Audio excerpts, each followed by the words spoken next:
Við erum að taka þátt í vísindavordögum sem uppskeruhátíð vísinda á Landspítala.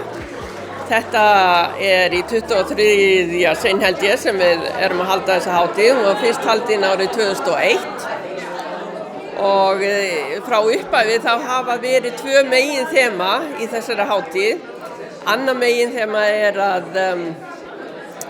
að veita styrki úr vísindasjóði Landspítala og í ár fengum við 33 umsóknir í sjóðinn og umbeðin upphæð var 213 milljónir.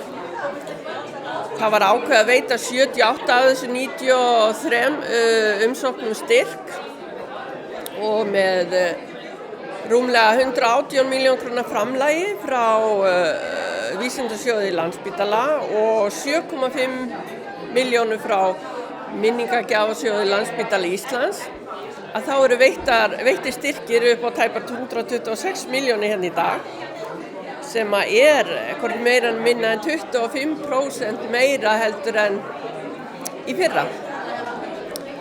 Og það vísindaráð Landspítala sem hefur veg og vanda af faglegu mati umsókna. Annað þema sem hefur verið gegnumgangandi öll þessi 23 ár að kynna niðurstöður áhugaverðra vísindaverkefna á formi veggspjalda eins og þið sjáið hérna í dag.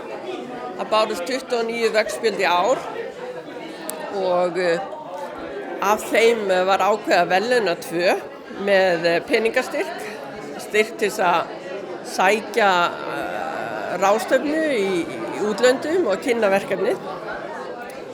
Svo í gegnum árin þá hafa bæst nýjir viðburðir við og það sem vekur kannski einna mesta athygli á hverju ári að heyra niðurstöður úr vali á heiðursvísindamanni Landspítala.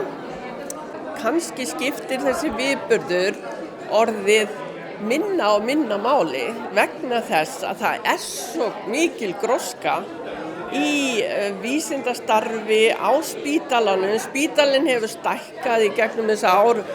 Ég veit ekki hvað við vorum mörg þegar þetta var byrjað árið 2001 en í dag erum við 6.000 starfsmenn.